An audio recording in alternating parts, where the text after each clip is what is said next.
урматтуу Манас атабыз жұрт кылып тамдаган Таластын тургундары, майрамыңыздар менен.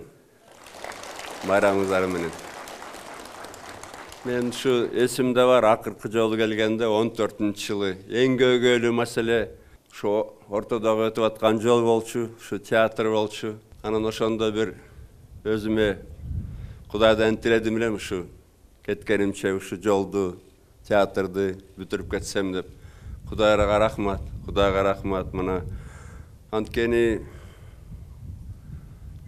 Талас билесиңер, таланттарга өзгөчө бир бай жерде. Мына азыр мен президент болгондон кийин премьер кезимде баштаган 10-жылы билесиңер, Бишкек шаарында, Кыргызстандын баш каласында, Алато аянтында эки эстелик турат. Бирөөсү Манас атабыз, мына Таласты жұрт кылып тамдаган Манас атабыз. Экинчи эстелик Чыңгиз Төреқұлович Айтматов. Бул да бир чоң бир сыймык да Талас үчүн. Аны албетте унутпаш керек.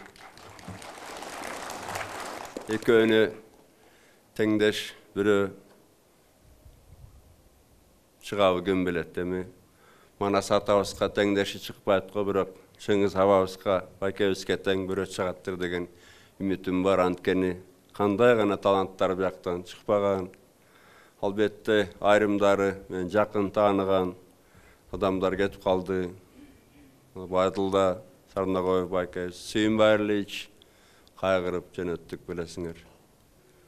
Бирок дагы бир тобу бар. Мен ойлоп турам, могу театрды көрүп туруп, Кудай буйруса, Талас дагы бизге Кыргызстанга Чыңгыз байкебиздей Айтматовдордон дала берет. Мына карындаштарым турат, эжелер турат, жигиттер турат.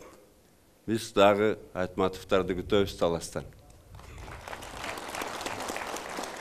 Анан кийин, урматтуу менин мекендештерим, албетте дагы бир себеби бар. Мен ушу кыйын мезгилде, чоң бир сыноонун алдында дайыма Манас атабызга келип туруп, Куран окутуп, кеңешип кетем.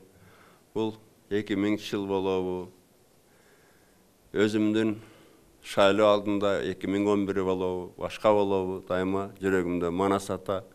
Ушу 6 жылдын ичинде албетте мени Кудай колдоду, элим колдоду. Анын ичинде Таластын тургундары, албетте Манас атабыз дайыма жүрөгүмдө болуп колдоп атты. Билесиңер, мына Манас атабыздын эстелигин Москва, Стамбул, Кудай буйруса, мына акыркы жолу Россиянын президенти Путин менен сүрөштүм. Эмдиги жылы Кыргыз каганатына арналган тарыхый бир музей Алтайга да тургузулуп калат. Анткени биз абдан байыркы элбиз, билесиңер. Кыргыздын күчү дайыма биримдикте болчу. Аны да унутпасак. Бөлүнбөсөк эч качан.